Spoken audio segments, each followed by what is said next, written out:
첫 번째, 스스로에게 분노하라. 두 번째, 학벌에 목매이지 마라. 세 번째, 어떤 일이든 최선을 다하라. 네 번째, 크게 생각하고 일하라. 다섯 번째, 일에서 재미를 찾아라. 여섯 번째, 돈과 친해져라.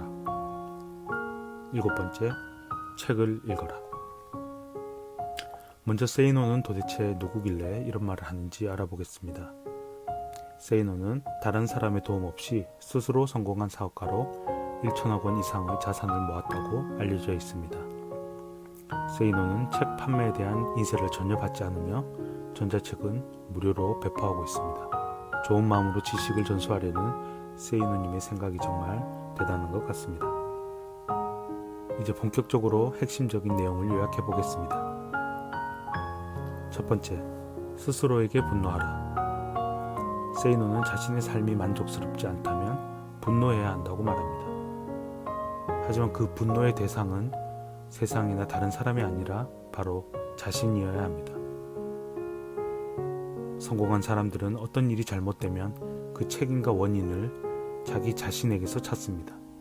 자기의 생활과 시간을 통제하지 못하고 낭비하는 사람은 절대 부자가 될 수 없습니다. 두 번째, 학벌에 목매지 마라. 세이노는 공부를 잘하는 것과 부자가 되는 것은 다른 문제라고 합니다. 부자가 되는 데는 재능이 필요한 것이 아니기 때문에 노력으로 극복할 수 있습니다. 물론 학벌이 좋다면 사회생활에서 더 유리하겠지만 좋은 학벌이 저절로 부자가 되게 만들어주지는 않습니다. 세 번째, 어떤 일이든 최선을 다하라. 세이노는 성공하기 위해서 작은 일부터 완벽하게 해내라고 합니다.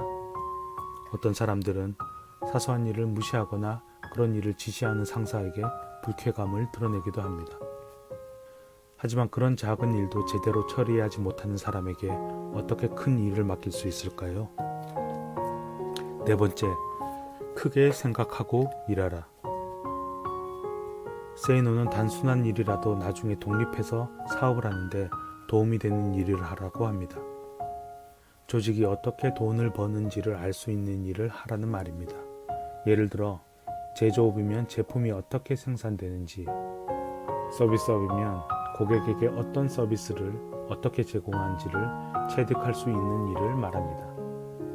반대로 조직 내에서 이득 창출과 직접적으로 관련이 없이 조직을 유지 관리하는 일들은 부자와는 거리가 먼 일입니다.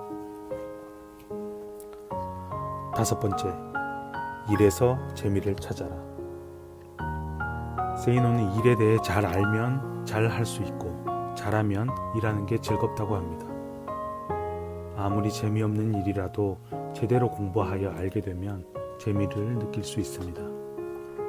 부자는 자기 분야의 전문가이고 중산층은 자기 분야를 어느 정도 알고 있고 가난한 사람은 자기 분야를 모른다는 말이 있습니다. 여섯 번째, 돈과 친해져라. 세이노는 부자가 되고 싶다면 미리 돈과 관련된 분야에 관심을 가지라고 합니다. 많은 사람들이 돈을 많이 벌고 싶어 하지만 대부분이 돈보다 스포츠나 연애, 게임에 더 관심이 많습니다. 돈이 없다고 돈에 관심을 갖고 있지 않으면 투자의 기회가 생겨도 투자하는 방법은 몰라 못하게 됩니다. 일곱 번째, 책을 읽어라. 세이노는 책을 읽는 것이 진리를 가장 손쉽게 얻을 수 있는 것이라고 합니다. 책 읽는 데는 비용과 시간을 아끼지 말고 투자해야 합니다. 자기 자신에게 투자하는 것이 가장 수익률이 높은 투자가 될 것입니다. 워런 버핏, 빌 게이츠, 일론 머스크 등 세계 최고의 부자들이 부자가 되기 전부터 독서 광이었다는 사실은 널리 알려져 있습니다. 인간의 욕심 때문에 불행이 온다고 합니다. 행복이란 부족한 것이 충족되는 과정에서 느껴지는 것입니다. 하지만 자신이 가질 수 없는 것을 가지려고 한다면 결국 불행하게 됩니다. 따라서 독서, 음악 감상, 운동과 같이 스스로 이룰 수 있는 것을 찾고 그것을 위해 살아가는 것이 행복하게 살 수 있는 방법이라고 합니다. 본론으로 들어가기 전에 왜 이 책이 베스트셀러인지 고민했습니다.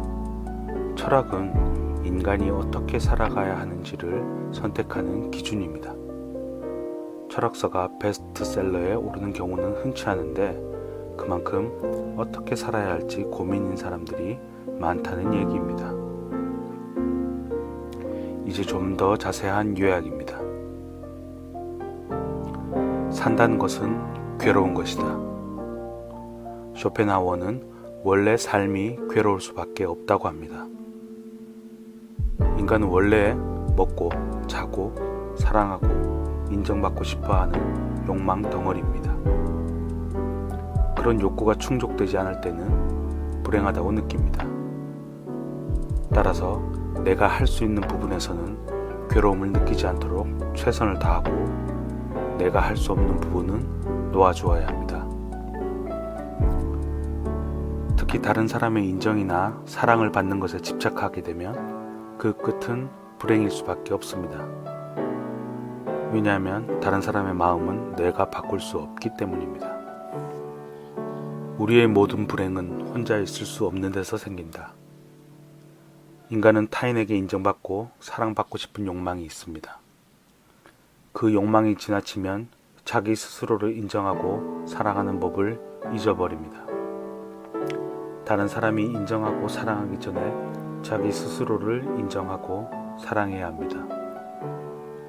그런 힘은 혼자 있는 시간에서 옵니다. 빌 게이츠가 매년 일주일 이상을 외딴 오두막에서 홀로 지내는 것은 유명한 이야기입니다. 행복은 주머니에 무엇이 들어있냐보다 머릿속에 무엇이 들어있느냐에 달려있다. 사람마다 입맛이 다르고 취향이 다르듯이 행복의 방식도 다릅니다. 같은 상황이라도 좋은 일이라고 생각하는 사람이 있는 반면 불행하다고 느끼는 사람도 있습니다. 행복과 불행이 그 사람의 생각에 따라 바뀌는 것입니다. 쇼펜하우어는 행복한 사람이 되기 위해서는 교양 있는 사람이 되어야 한다고 합니다. 그러기 위해서는 사람들과의 불필요한 만남은 줄이고 책을 읽고 노래를 듣고 스스로 생각하는 힘을 키우라고 권합니다. 나무도 튼튼하게 자라려면 바람이 필요하다. 인간도 건강하려면 운동이 필요하다. 아파본 사람만이 건강의 중요성을 압니다. 조금이라도 다치거나 아프면 온 신경이 다친 곳에 집중됩니다. 아프지 않았을 때는 분명 행복했을 일이 몸이 아프면 아무 의미가 없어집니다. 우리는 행복하기 위해 건강해야 하는 것입니다. 행복은 순간이다. 행복한 순간은 짧습니다. 인생에서 행복했던 때를 떠올려 보세요.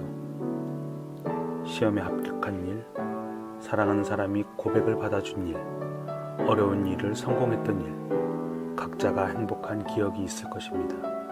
하지만 이런 행복은 몇 시간 혹은 며칠이 지나면 사라지고 그 전 기분으로 돌아갑니다. 그 순간을 위해 많은 시간을 희생했는데 금방 사라지는 행복감 때문에 허탈하기도 했습니다. 따라서 행복한 일을 자주 만들어야 합니다. 행복은 크기가 아니라 빈도가 중요합니다. 담은 할아버지가 돌아가시자 이모와 살게 됩니다. 담은 구와 같은 반이었는데 자기를 괴롭히는 구가 싫지는 않았습니다. 아이들은 매일 붙어 다니는 구와 담을 놀리기 시작했고 구는 담을 지키기 위해 싸움을 하게 됩니다. 싸움 이후 서로 만나지 못했지만 좋아하는 마음은 더 커져갑니다. 구와 담은 서로의 집 앞에서 무작정 기다리다가 엇갈리기를 반복합니다. 하지만 결국 다시 만나게 되고 더 성숙해져서 진짜 사랑을 나눕니다. 구는 고등학생 때부터 공장에서 일을 했습니다. 공장에서 만난 노마라는 아이는 구와 담을 잘 따랐습니다. 구와 담이 집으로 가는 길에 노마가 교통사고를 당하고 죽게 됩니다. 구와 담은 충격을 받았고 서로를 보기가 두려워서 떨어져 지냅니다. 그 사이 군은 공장에서 자신을 유달리 챙기던 진주 누나와 가까워집니다. 담은 진주 누나와 가까워진 구를 보고 또다시 엇갈립니다. 군은 진주 누나와 헤어지고 군대에 가버립니다. 담은 자신을 길러준 이모가 죽자 혼자라고 느낍니다. 군에서 제대한 군은 담을 찾아가고 담은 구와 함께 살기 시작합니다. 구의 부모님은 거액의 사채빚을 구에게 남기고 행방불명되었습니다. 구는 그때부터 번 돈 대부분을 사채업자들에게 뺏기게 됩니다. 구는 불행을 예감하고 담에게 자신에게서 떠나라고 합니다. 담은 불행에도 같이 있겠다고 합니다. 사채업자들에게 납치되었던 구가 폐인이 되어 돌아오자 구와 담은 그 사람들을 피해 전국으로 도망다닙니다. 구는 결국 사채업자들에게 잡히고 마지막까지도 담이를 생각하면서 길거리에서 죽음을 맞게 됩니다. 담이는 죽은 구를 잊지 않기 위해서 구의 모든 것을 몸으로 받아들입니다. 죽은 구는 그런 담의 모습을 초월적 존재로 지켜봅니다. 데이비드 조던은 어려서부터 지도를 그리고 꽃을 탐구하며 놀았습니다. 과학에 더욱 흥미를 가지고 공부했고 당시 유명했던 박물학자 루이 아가시의 지도를 받게 됩니다. 이후 강에 사는 담소어를 연구하기로 목표를 정하고 루이 아가시를 떠나 연구에 매진을 하였고 결국 스탠포드 대학의 초대 학장이 되기에 이릅니다. 데이비드 조던은 화재, 지진으로 자신의 몇십 년간의 노력을 한순간에 잃어버렸음에도 포기하지 않고 계속해서 담소 연구를 계속했습니다. 밀러는 과학기자로 우주의 입장에서 인간은 하찮은 존재라는 아버지의 말을 듣고 충격을 받습니다. 이후 성인이 되어 자신의 성 정체성에 혼란을 느끼면서 데이비드 조던에게서 희망을 배우려고 합니다. 데이비드 조던은 초반에는 루이 아가씨의 영향을 받아 연구의 목적이 선교에 있었습니다. 이후 찰스 다윈의 진화론이 과학계의 인정을 받으면서 데이비드 조던도 표면적으로는 진화론자가 되었습니다. 하지만 인간은 신의 뜻에 따른 것이 아니라 우연히 생겨난 것이고 인간이 우주와 자연의 입장에서는 중요하지 않은 존재라는 사실을 인정하는 것은 결국 데이비드 조던에게도 어려운 일이었습니다.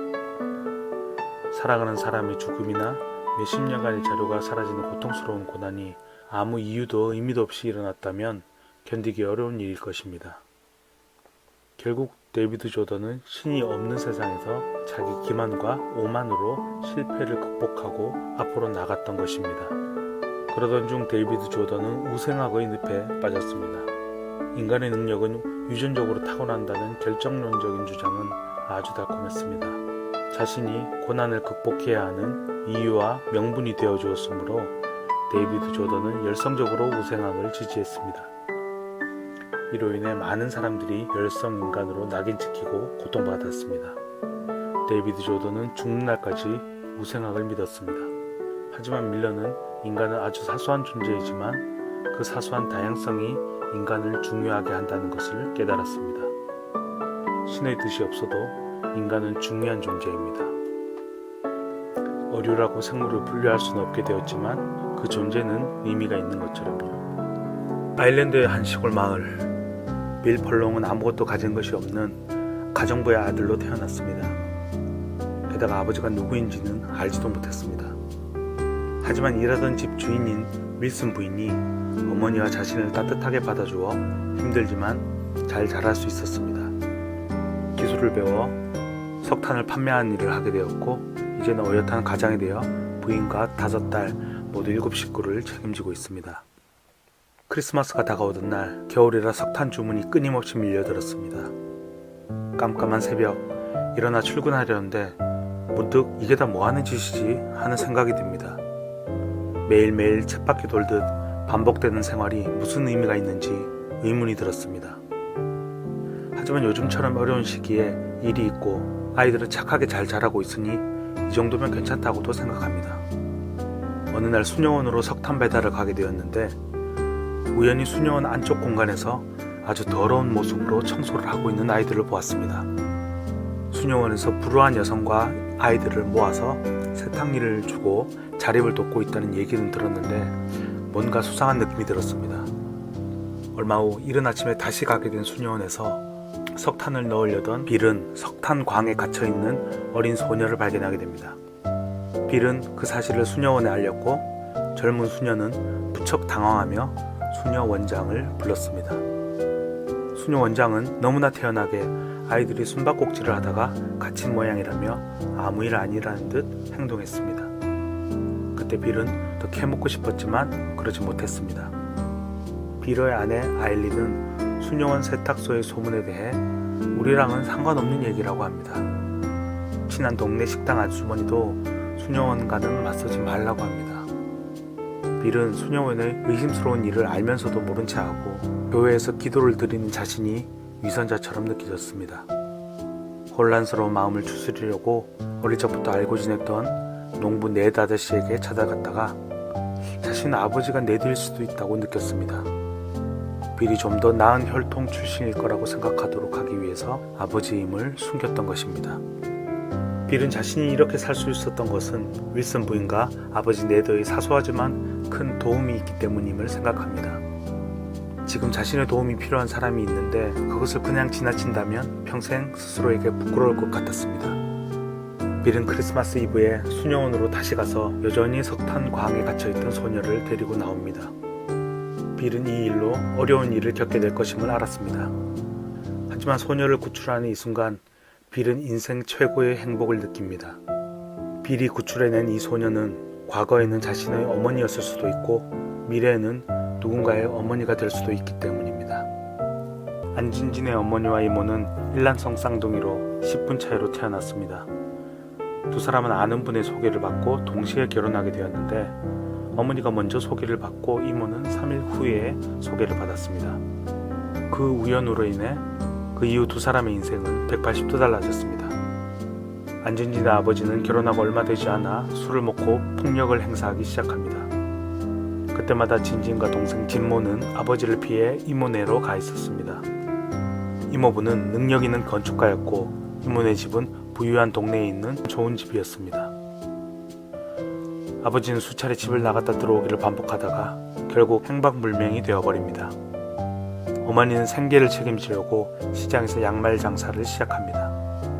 그런 아버지 때문인지 안진진도 가출을 여러 번 하게 되고 동생 진모는 싸움으로 파출소에 가는 일이 잦았습니다. 25이 된 안진진은 이제 자신의 삶을 제대로 탐구해보겠다고 생각합니다. 안진진은 20대 초반에 레스토랑에서 서빙 알바를 하다가 김장우를 만났습니다. 사진작가인 김장우는 출판사 직원을 대접했으나 음식값이 모자랐고 그때 도와준 진진에게 호감을 가집니다. 진진도 장우가 익숙하고 편합니다. 이후 이모부의 도움으로 회사에 취직한 진진은 업무 능력을 높이기 위해 새벽에 학원을 다녔고 그곳에서 나영규를 만납니다. 영규는 유복한 집안에서 자랐고 남부럽지 않은 회사에 다녔습니다. 모든 일을 계획적으로 실행하고 진진과의 결혼도 계획하고 있습니다. 진진은 영규의 철두철미한 계획이 부담스러웠습니다.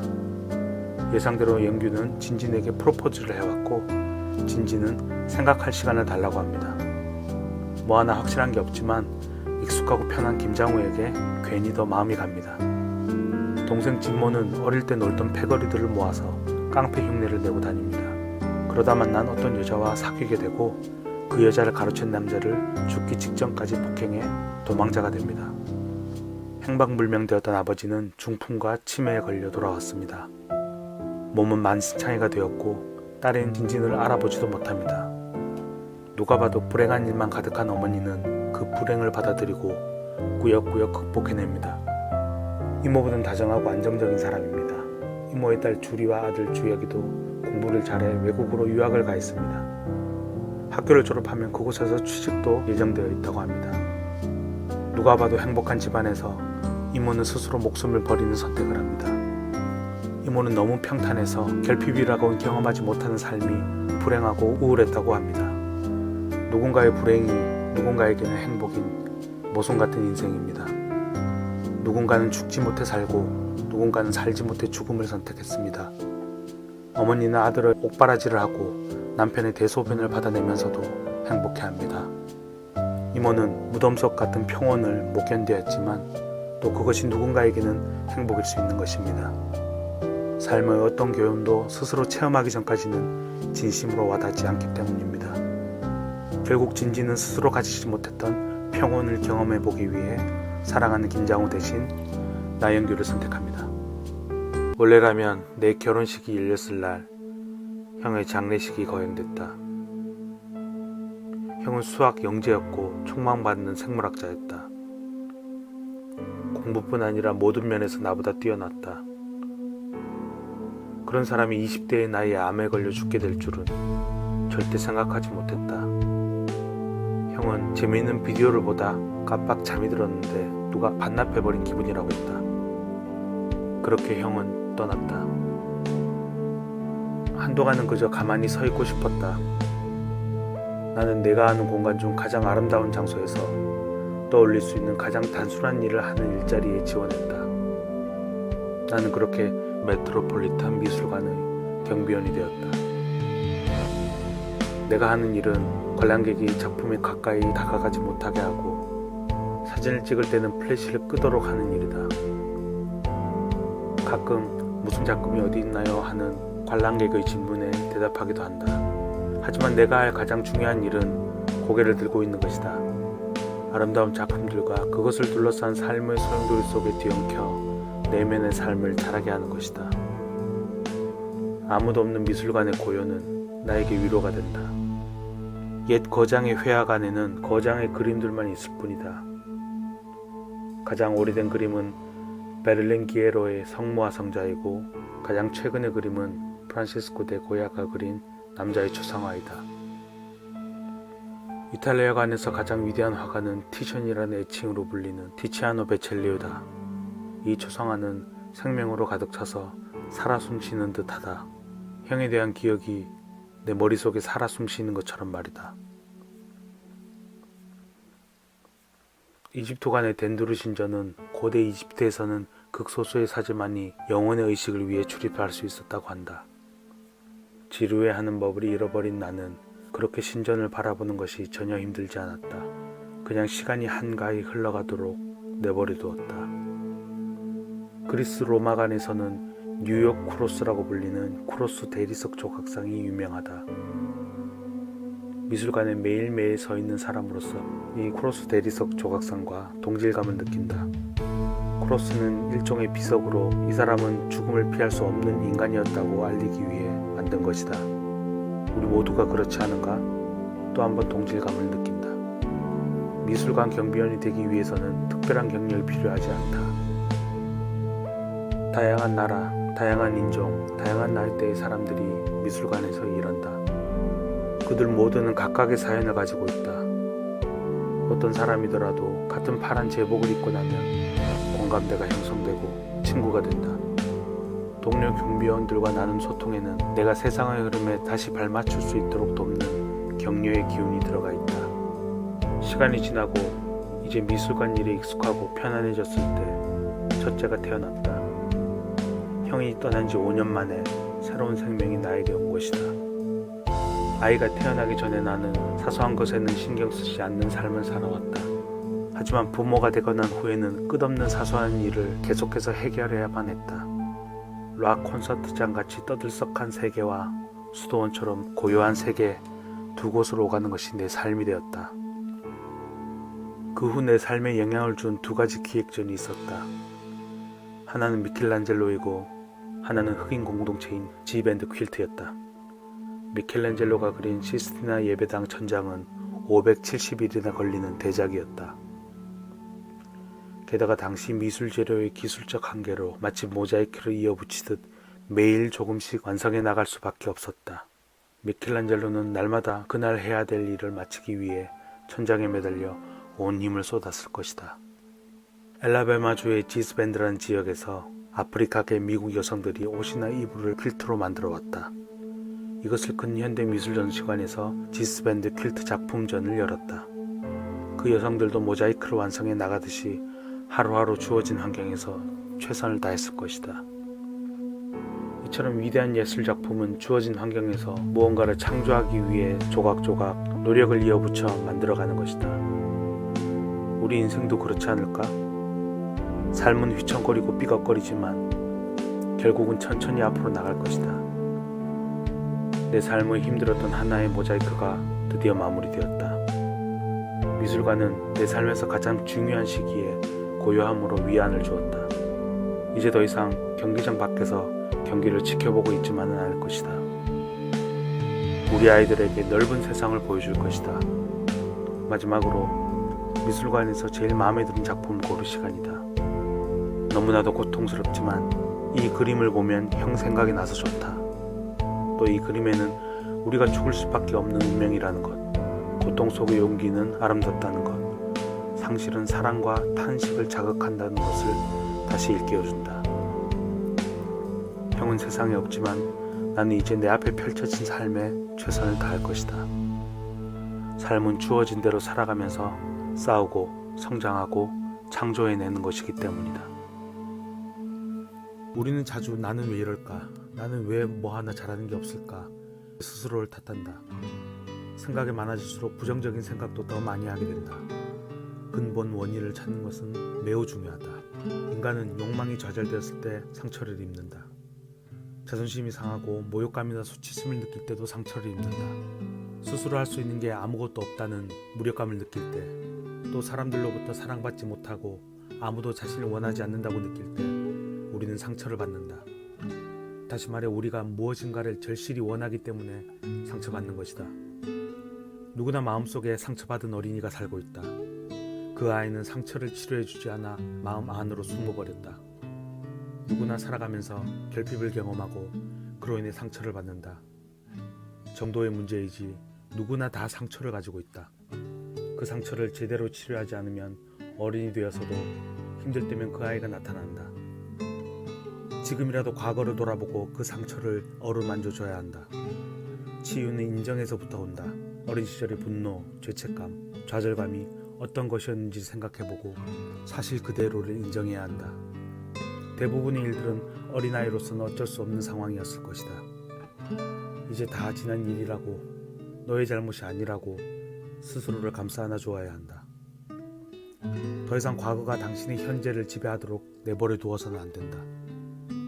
생각해보면 대부분의 걱정은 일어나지 않을 걱정이다. 1년 전에는 어떤 걱정을 했는지 생각해보자. 대부분 기억이 잘 안 날 것이다. 우리는 일어나지도 않을 일에 대해 걱정을 한다. 만약 걱정거리가 생겼다면 그것이 무엇인지 정확하게 글로 써보고 내가 할 수 있는 일을 하면 된다. 내가 할 수 없는 일은 그냥 기다리면 된다.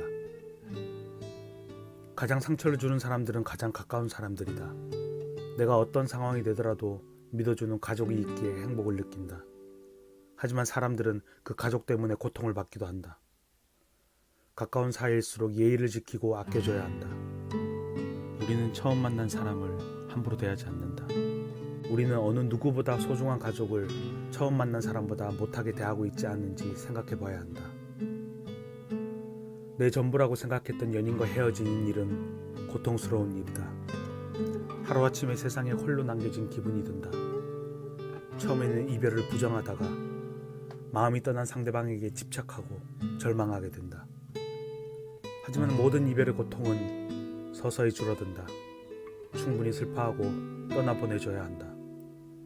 만약 다시 만나기를 원한다면 더욱더 자신의 삶에 집중해야 한다. 매달리는 사람에게는 부정적인 감정만 생길 뿐이다. 상대방은 당신이 좋은 사람이었음을 깨달을 때 돌아올 것이다. 사람들은 다른 사람에게 관심이 없다. 어떤 사람들은 다른 사람의 말에 대해 왜 그런 말을 했는지 혼자 고민하고 고통을 받는다. 하지만 어떤 말과 행동이 별 뜻이 없는 경우가 많다.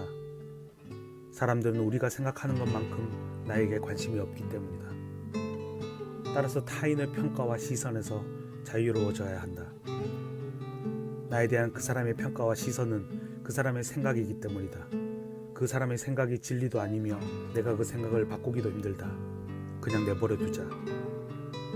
또 모든 사람이 당신을 좋아하게 할 수는 없다.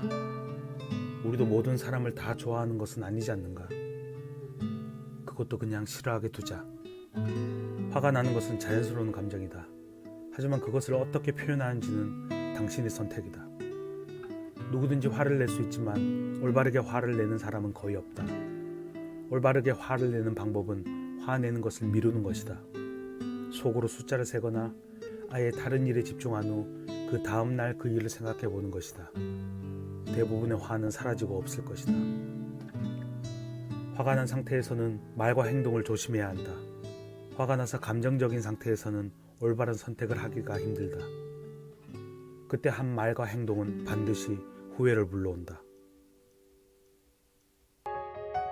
행복이란 인생을 즐겁고 기쁘게 살아가는 것을 말한다.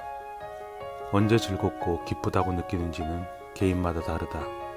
똑같은 사건이라도 사람마다 다르게 느끼고 다른 영향을 받는다. 행복과 불행은 개인의 감정, 의도, 사고의 결과이고 그 밖의 외부적인 것들은 간접적인 영향을 줄 뿐이다. 인간은 행복해질 수 있는 자질을 이미 타고났다. 자신의 생각과 정신이 행복의 자질이다. 그것을 키워나가지 못하는 사람은 불행해질 것이다. 운명의 차이를 만드는 세 가지는 첫 번째로 나, 두 번째로 내 것, 마지막으로 다른 사람이 보는 나이다. 나는 인간의 본질을 말하며 건강, 힘, 아름다움, 기질 등 개인이 본래적으로 가지고 있는 것으로 인격이라고 한다. 인격을 잘 개발시킨 사람은 정신이 풍요로운 사람이다. 인생은 고통과 지루함 사이를 오가는 것이다. 인간은 수만 년 동안 자신과 자기 가족의 생존에 필요한 것을 조달하는데 대부분의 시간을 사용했다. 하루하루를 살아남는 것 그 자체가 목적이었다. 현 시대의 대부분의 인간은 생존의 위험에서 벗어나 더 이상 생존에 대해 두려워하지 않게 되었다. 이제 많은 인간은 지루함에 몸부림친다. 정신이 풍요로운 사람은 활발한 사고활동으로 지루함을 극복한다. 글을 쓰고 그림을 그리고 가치를 탐구한다. 정신이 빈곤한 사람은 과도한 인간관계, 오락, 유흥, 사치와 같은 외부 자극을 통해서 해결하려고 한다. 외부 자극을 통한 쾌락은 일시적이며 유한하다. 인간을 진정 행복하게 만드는 물줄기는 자기 안에서 솟아난다. 내 것은 개인이 가진 재산이나 소유물로 인식하는 모든 것을 말한다. 인간은 욕망하는 존재다. 음식과 의복을 필요로 하고 종족 번식을 원하고 사치하기를 원한다. 인간처럼 필요한 게 많고 욕구로 가득 찬 종족에게 돈이 다른 무엇보다 존중과 숭배를 받는다는 사실은 놀랍지 않다. 돈에 대한 만족감은 돈의 절대적인 양이 아니라 개인의 욕구가 얼마나 채워졌는지 돈의 상대적인 양에 따른다. 사람에 따라 재산이 없더라도 만족스러운 삶을 살 수 있고 재산이 있더라도 충족되지 않으면 만족하지 못한다. 돈을 만족할 만큼 벌었다면 곧 지루함이 찾아올 것이다. 돈 많은 사람에게 찾아온 지루함은 그 사람을 무절제하게 만든다. 셰익스피어는 거지가 말을 타면 말이 죽을 때까지 달린다고 했다. 능력 없이 부자가 된 사람들은 무절제로 다시 빈곤함에 빠지곤 한다. 다른 사람이 보는 나는 개인이 타인에게 보이는 모습으로 명예와 같은 것이 있다. 인간의 본성은 나약해서 타인의 눈에 비치는 자신을 과도하게 의식한다. 하지만 다른 사람이 보는 내 모습은 보는 사람의 관념, 사상, 의지가 반영된 것이다. 따라서 그 모습은 내 진짜 모습이 아니다. 소크라테스는 자신을 모욕하는 사람에 대해 나와는 상관없는 얘기라고 했다. 그것은 그 사람의 생각일 뿐이기 때문이다. 정신적으로 또 물질적으로 빈곤한 사람들은 현실의 자기를 부정하고 다른 사람에게 잘 보이는 데에서 만족을 얻으려고 한다. 하지만 타인의 인정을 통해 행복을 얻으려고 하는 것은 헛된 꿈이다. 한 사람의 가치에 대한 자기의 평가를 자존감이라고 하고 다른 사람의 평가를 명예라고 한다. 중세 유럽의 기사들은 자신에게 부여된 명예를 지키기 위해 목숨을 건 결투를 했다. 그런 명예는 미신과도 같다. 지금도 다른 사람의 생각을 명예처럼 떠받들고 있는 건 아닌지 생각해 보아야 한다. 삶이나 일에서 인간관계는 많은 부분을 차지한다. 심지어 기술 분야에서도 인간관계에 관련된 능력이 업무 능력 중 많은 부분을 차지한다고 한다. 하지만 사람들은 인간관계를 어려워한다. 어떻게 하면 다른 사람과 잘 지내고 자기를 좋아하게 만들고 그 사람의 마음을 바꾸고 행동을 하게 할 수 있을까? 사람의 마음을 얻으려면 먼저 상대방의 이름을 불러주고 무엇을 좋아하는지 물어라. 그리고 그 사람이 하는 이야기를 그냥 들어주면 된다. 사람들은 자신의 이야기에 귀를 기울여 주기를 원한다. 다른 사람의 마음을 얻으려면 이런 수고로움을 감수해야 한다.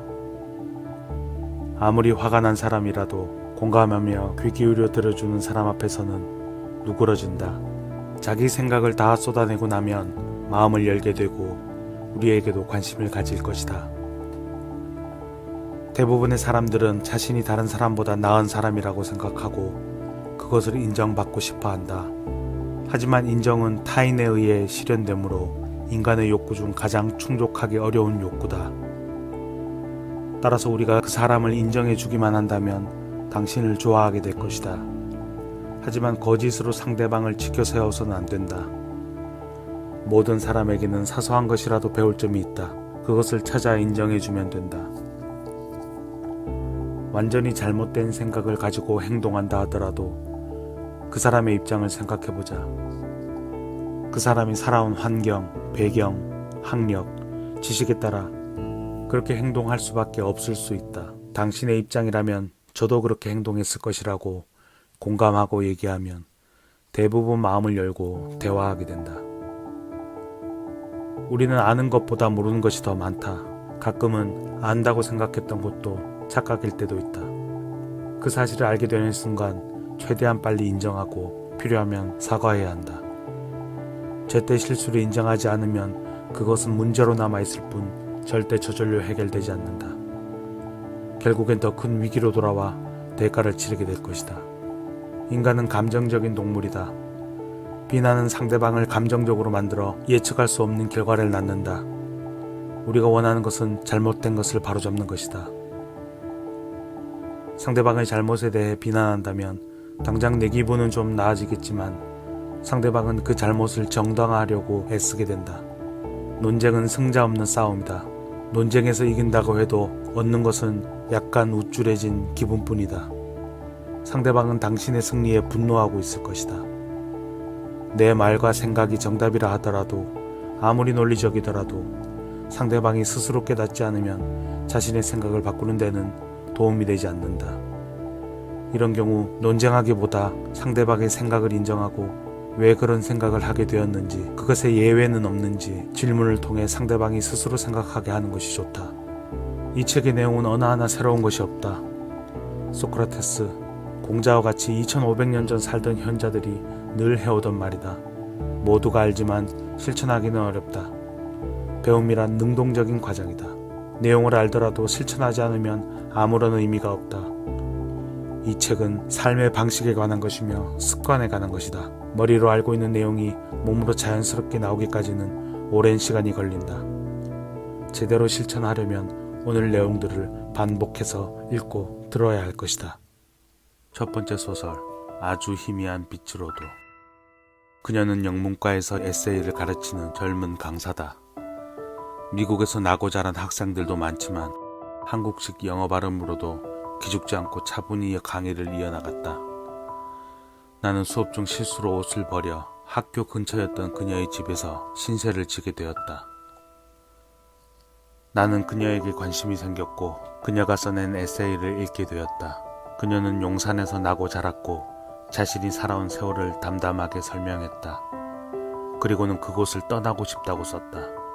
지난해 겨울 용산 재개발구역의 한 건물에서 용산 참사라고 불리는 사건이 벌어졌다. 사람들이 생사를 건 사투를 벌이고 있을 때 나는 편안히 있었다는 사실이 내 마음에 상처가 되었다. 그녀의 마음에도 상처가 되었는지 그곳을 피해 다닌다고 했다. 나는 수업 시간에 통근길이라는 에세이를 발표했다. 내 눈에 비친 통근길 용산의 모습을 있는 그대로 얘기했다. 비어버린 건물들을 보고 사람들은 어디로 갔을까 궁금증을 적었다.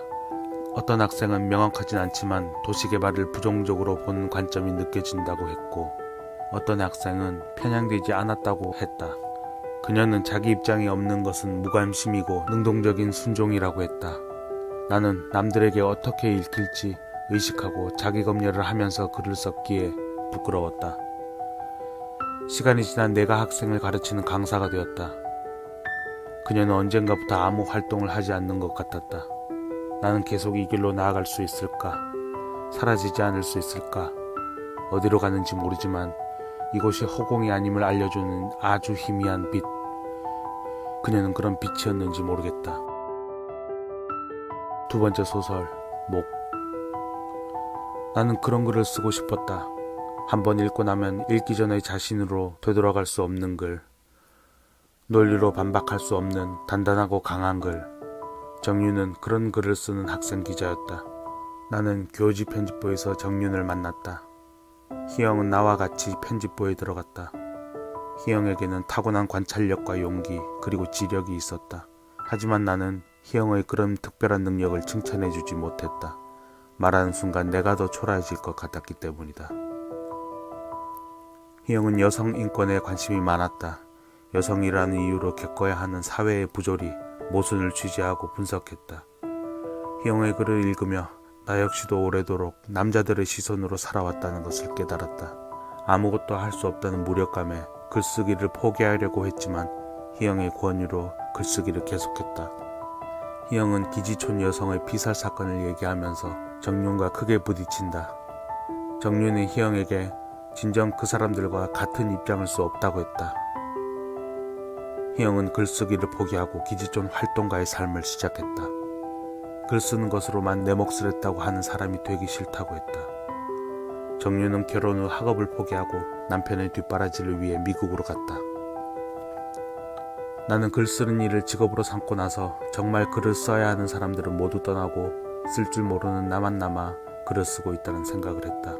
글 쓰는 일이 쉬운 일이었다면 나는 쉽게 흥미를 잃어버렸을지 모른다. 하지만 글쓰기로 자기 한계를 인지하면서도 다시 글을 써 그 한계를 조금이나마 넘을 수 있다는 행복, 나는 그것을 알기 전의 사람으로 돌아갈 수 없었다. 세 번째 소설, 1년. 나는 간척지 풍력발전기 공사 현장을 관리하고 있다. 공사 현장을 오갈 때는 인환대교를 건너야 한다. 바닥이 잘 포장된 대교에서 자동차는 미끄러지듯 달린다. 대교 양옆으로 펼쳐진 바다는 아름다웠다. 다희는 1년 계약 인턴이었고 나와 같이 일하게 되었다. 운전을 하지 못하는 다희는 공사 현장을 오갈 방법이 없어 내가 태워다 주기로 했다. 우리는 그렇게 매일 2시간 남짓 달리는 차 안에서 서로의 이야기에 몰두하는 알 수 없는 사이가 되었다. 다희와 만나고 나서야 지금껏 내가 해온 다른 사람들과의 대화가 의미 없는 독백에 불과하다는 것을 깨달았다. 나도 사람과 이야기를 나누고 싶은 마음이 있다는 것도 알게 됐다. 인턴 3명 중 1명만이 최종 합격한다. 다희는 다들 행복해 보이는데 나는 그걸 계속 바라만 보면서 들어가진 못한다고 자신이 스노우볼 위를 기어다니는 달팽이 같다고 했다. 다희는 내가 다른 사람들과 했던 말을 듣고 상처를 받았다. 나는 당신에게 상처 주려는 게 아니었다고 말하고 싶었지만 목이 따끔거릴 뿐 입 밖으로 나오지 않았다. 어떤 기대도 어떤 미련도 없는 사람은 자신을 보호하기 위해 마음을 걸어 잠근다. 다희에게 멀어지지 말라고 말하고 싶었지만 나는 아무 말도 하지 못했다. 네 번째 소설, 답신. 엄마는 우리가 어릴 때 언니와 나를 두고 떠났어. 그 이후로 모든 문제의 원인을 떠난 엄마에게 돌리는 것이 가장 합리적인 선택이었지. 아빠는 전국으로 일을 하러 다녔고 우리는 고모 할머니 손에 자랐어. 아빠는 우리에게 애정이 없었지. 우리는 아빠에게 원치 않는 짐이었던 거야. 나는 그 이후로 내가 무엇을 원하는지보다 다른 사람들이 내게 무엇을 원하는지를 더 신경 썼던 것 같아. 언니는 고등학생 때부터 아르바이트를 했어. 그렇게 번 돈을 가족들 생활비에 보탰지.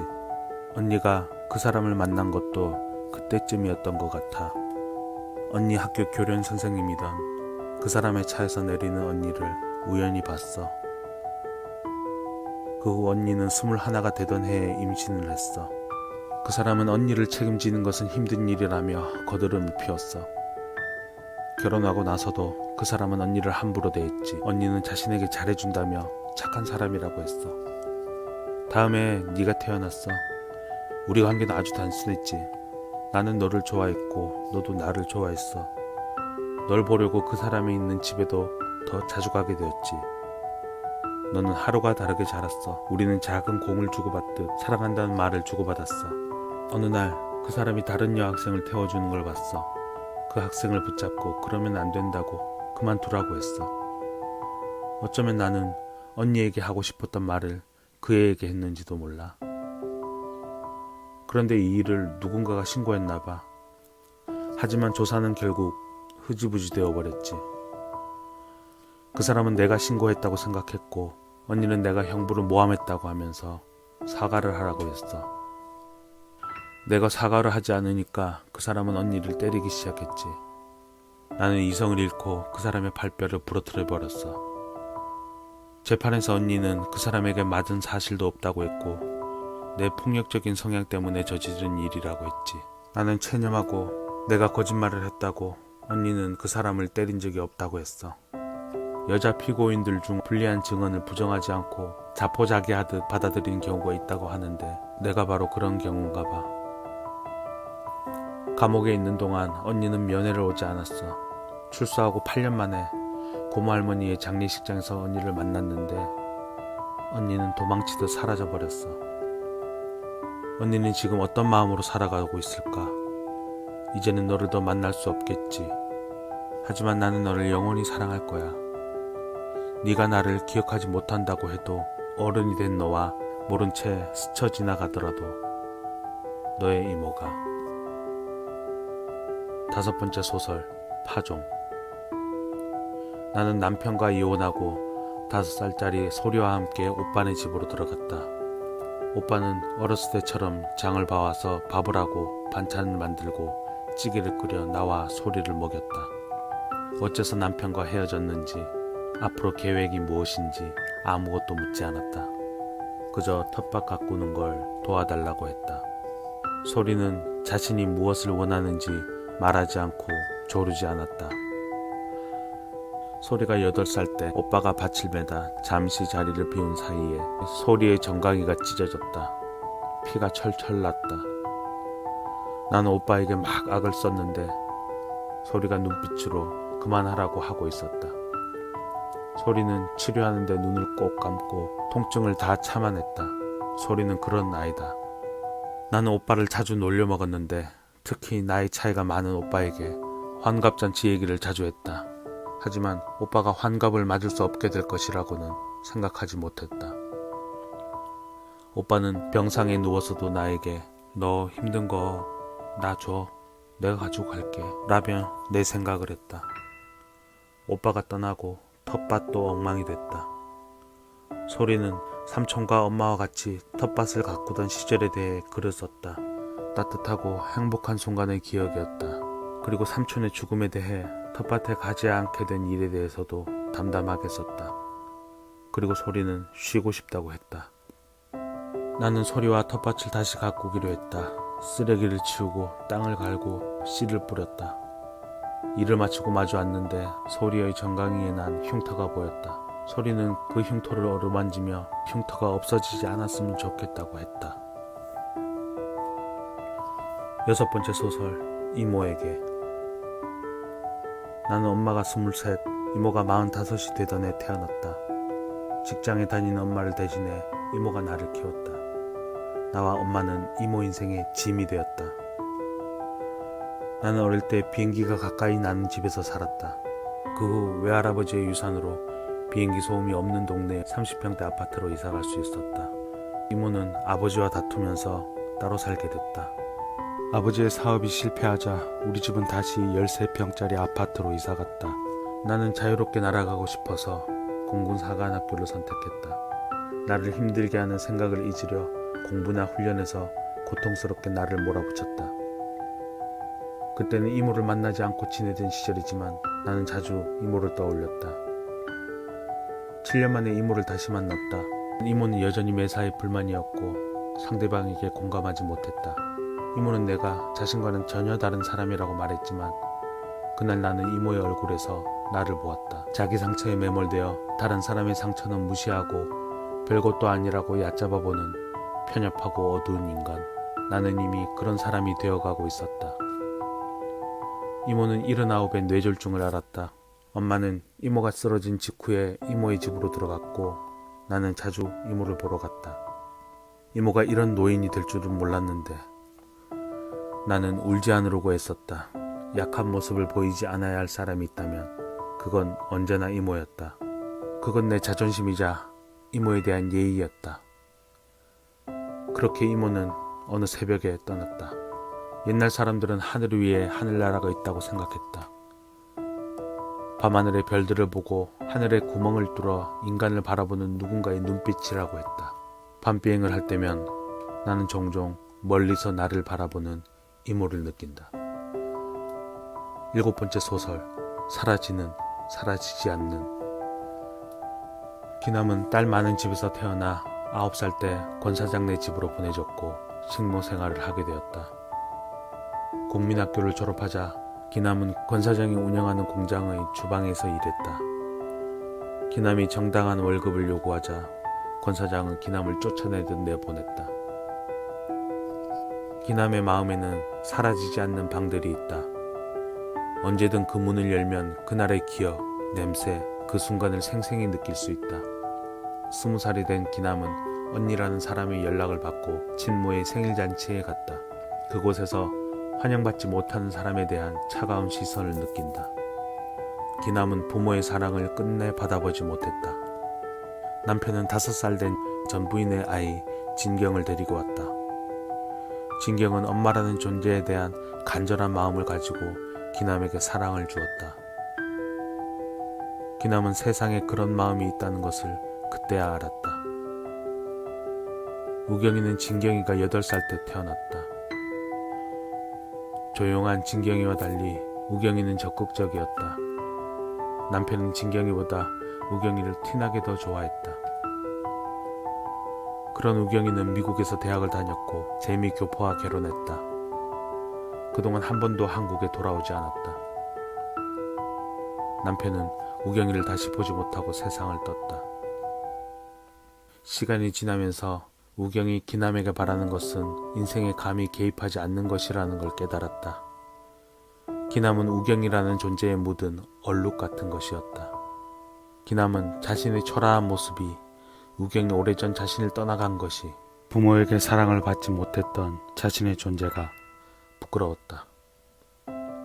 하지만 부끄러워해도 된다는 우경의 어린 아들 말이 큰 위로로 다가온다. 과거는 선택에 따라 고통일 수도 교훈일 수도 있다. 과거의 일 때문에 고통받는 사람들이 있다. 트라우마는 발생한 사건에 대한 우리의 감정이 발산되지 못하고 내면에 머무를 때 발생한다.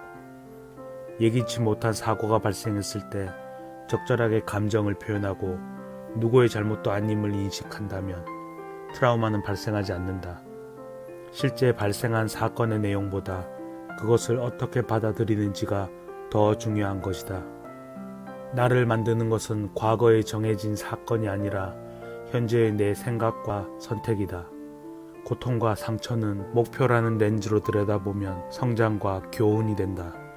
힘들었던 과거를 의미 있는 노력으로 기억하자. 과거를 긍정적으로 재구성하는 것은 의도적인 연습이 필요하다. 우리는 왜 미래의 내가 후회할 결정을 내리는가? 할 일을 미루고 할부로 소비를 하고 숙취를 일으킬 정도로 술을 마신다. 나의 모든 행동은 미래의 내가 갚아야 할 비용이거나 미래의 나에 대한 투자다. 내가 하는 행동이 비용인지 투자인지 생각해보자. 같은 행동을 반복하면서 다른 결과를 바라는 것은 욕심이다. 미래가 바뀌기를 원한다면 미래의 나를 위한 투자를 해야 한다. 지금도 우리 주변에서는 수백만 가지 일들이 벌어지고 있다. 매일 들고 다니는 휴대전화에는 수많은 반도체가 꽂혀 있고 수많은 사람들이 그것을 연구하고 만들고 있다. 하지만 대부분의 사람들은 그것을 인식하지 못한다. 우리가 알지 못하는 일은 우리에게 어떤 의미도 주지 않는다. 따라서 무언가를 만들어내기 위해서는 머릿속으로 그것에 대해 아주 세부적인 부분까지 그려낼 수 있어야 한다. 우리의 모습도 그렇다. 성공한 삶을 위해서는 성공한 삶에 대한 아주 세세한 그림이 그려져 있어야 한다. 미래에 자신이 원하는 모습을 생각하고 그 사람이 된다고 생각하라. 그리고 그 사람이 현재로 온다면 마땅히 할 행동을 지금 하라. 작가가 꿈이라면 글을 써라. 부자가 꿈이라면 돈 버는 법을 배워라. 그러면 결국 그 사람이 될 것이다. 나치가 운영하던 강제 수용소에서는 크리스마스가 지나면 사망자가 급증한다. 크리스마스에는 기적이 일어날 거라는 희망이 사라져버렸기 때문이다. 또 숲에서 길을 잃은 사람들은 원을 그리며 방황한다. 목표가 없는 삶은 길을 잃어버린 삶이고 희망이 없는 삶이다. 불가능할 정도로 큰 목표를 세워라.